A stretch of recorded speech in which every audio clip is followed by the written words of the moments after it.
morning and welcome to our program, A Step Back in Time. We're starting off August with a new series of stories that are taking from years gone by in our little hometown and the surrounding areas of Waynesboro. And in August, we're going to be taking our stories that are excerpts from a book entitled Life in Our County with Hank Hayseed. And these are stories that are adapted from some of the daily columns in the Record Herald that was written prior to June of 1952. And today we're going to talk about Tom Cullen. That's the title of the story. And its subtitle is About a Doctor Whose Name Has Been a Household Word Around Here. The old-timers around Waynesboro who know Tom Cullen, Dr. Thomas S. Cullen, will never forget him. An individual so profound, yet so considerate and kindly, cannot help but win the hearts of those who know him and know of him. Tom Cullen, who remains hale and hearty, though in his 80s, probably has a mutual feeling of respect for Waynesboro, judging from his comments in a book just released. The book, Tom Cullen of Baltimore, a biography of the famous surgeon and Johns Hopkins professor, promises to be a bestseller. The other day, one of his closest friends received a copy of one of the first books off the press. The recipient, Miss Eleanor Fauble, handed it to us for review. Dr. Tom Cullen is a name familiar to hundreds of Waynesboro persons.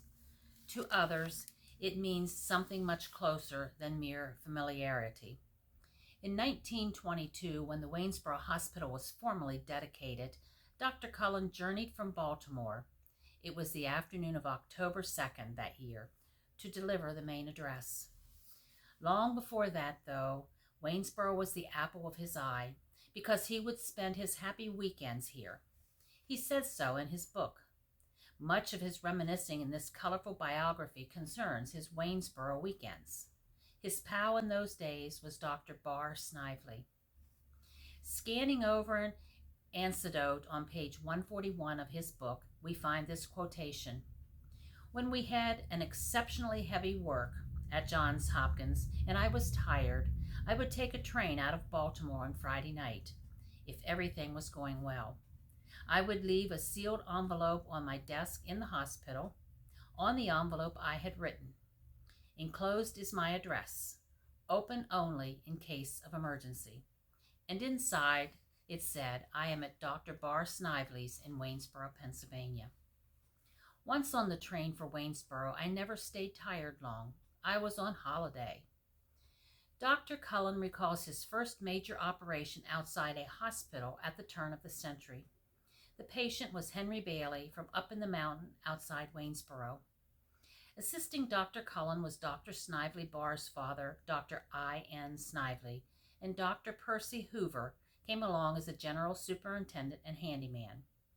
Soon after their arrival at Henry Bailey's place up in the mountain, Bailey's made his appearance. He brought the kitchen table in, climbed up on it, and lay down. The operation then got underway. Bailey, who thought he was going to die, was fixed up in good order. His trouble was merely adhesions. Well, according to Dr. Cullen's biography, right after the operation, Mrs. Bailey came into the kitchen and said, "Doctor, can I have that table? I want to set it for dinner." And that is our little short story for today from Life in Our Country with Hank Hayseed. Join us again next week when we take a look at another story that appeared in the Record Herald prior to June of 1952. Until then, please keep on reading and checking out the history of Waynesboro.